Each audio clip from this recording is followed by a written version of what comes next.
चलिए आज मनोविज्ञान की दुनिया में चलते हैं और एक ऐसे सिद्धांत को समझते हैं जिसने बच्चों को देखने का हमारा नजरिया ही बदल दिया।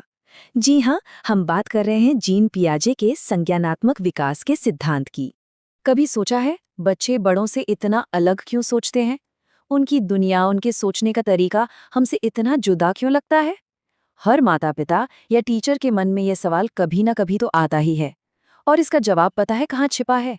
पियाजे के सिद्धांत में। तो आज के इस सफर में हम देखेंगे कि पियाजे का ये विस्फोटक सिद्धांत क्या है। हम उनके दिए 4 प्रमुख चरणों को एक एक करके समझेंगे कि कैसे एक बच्चा पैदा होने से लेकर बड़ा होने तक सोचना सीखता है। तो आखिर ये सिद्धांत दिया किसने? चलिए मिलते हैं इस क्रांतिकारी विचार के पीछे के इंसान जीन पियाजे से। जीन पियाजे स्विट्जरलैंड के एक मनोवैज्ञानिक थे और उन्हें कोई छोटा मोटा नाम नहीं बल्कि विकासात्मक मनोविज्ञान का जनक यानी फादर ऑफ डेवलपमेंटल साइकोलॉजी कहा जाता है। उन्होंने अपनी पूरी जिंदगी इसी चीज पर लगा दी कि बच्चे सोचते कैसे हैं। और सबसे दिलचस्प बात क्या है, पियाजे ने ये पूरा सिद्धांत अपने ही बच्चों को घंटों तक देखकर उनके साथ एक्सपेरिमेंट करके बनाया था। हाँ, इसके लिए उन पर काफी सवाल भी उठे, लेकिन वही पहले इंसान थे जिन्होंने दिमागी विकास का एक सिस्टमैटिक मतलब एक क्रमबद्ध अध्ययन किया। तो पियाजे के सिद्धांत का सार क्या है? सीधी सी बात है, उन्होंने कहा कि दिमागी विकास 4 अलग-अलग एक के बाद एक आने वाले चरणों में होता है। जी हाँ, बस 4। ये नंबर याद रखना बहुत जरूरी है। पियाजे ने बच्चे के सोचने समझने की पूरी यात्रा को इन्हीं 4 मेन स्टेजेस में बांट दिया। तो ये हैं वो 4 चरण उनकी उम्र के साथ: संवेदीगामक, पूर्व संक्रियात्मक, मूर्त संक्रियात्मक और औपचारिक संक्रियात्मक। चलिए अब एक एक करके इन सब को समझते हैं। ठीक है, तो शुरू करते हैं पहले चरण से। सोचिए एक नन्हा बच्चा जिसकी पूरी दुनिया बस उसके एहसास मतलब उसकी इंद्रियों से ही बनती है। इस स्टेज में बच्चा अपनी इंद्रियों मतलब देखने, सुनने, छूने से ही दुनिया को जानता है। वो चीज़ों को मुंह में डालकर समझता है, आवाज़ों को सुनकर सीखता है। भाषा तो होती नहीं, तो अगर उसे कुछ चाहिए तो वो कैसे बताएगा? बिल्कुल, रोकर। यही उसका कम्युनिकेशन का तरीका है। तो ये गामक क्रियाएं या मोटर एक्टिविटीज क्या हैं?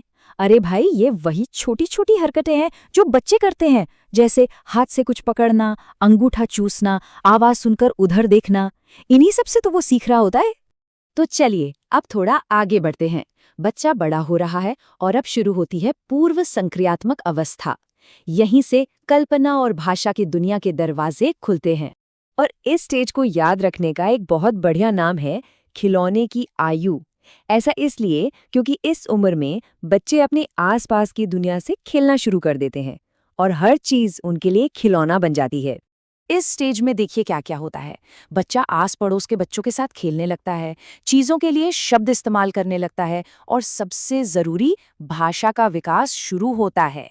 ध्यान दीजिएगा, पूरा नहीं होता, बस शुरू होता है। वो प्रतीकात्मक खेल खेलने लगता है मतलब एक्टिंग करने लगता है। अब आता है एक बहुत बड़ा मोड़।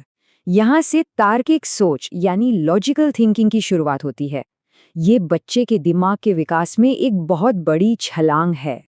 तो सवाल वही है, एक बच्चा लॉजिक लगाना कब शुरू करता है? इसका जवाब हमें मिलता है तीसरी अवस्था में, जिसे कहते हैं मूर्त संक्रियात्मक अवस्था। इस स्टेज में बच्चे की सोच लॉजिकल हो जाती है, लेकिन सिर्फ उन चीजों के लिए जिन्हें वो देख सकता है, छू सकता है। अब वो समय, तारीख, दिन, महीने ये सब बता सकता है। जोड़ घटाना भी समझने लगता है। और हाँ, अब उसे ये भी समझ आ जाता है कि 1 किलो रुई और 1 किलो लोहे का वजन बराबर ही होता है, भले ही रुई ज्यादा दिखे। तो ये मूर्त चिंतन है क्या चीज? इसका सीधा सा मतलब है उन चीजों के बारे में सोचना जो आपके सामने हैं, फिजिकली मौजूद हैं।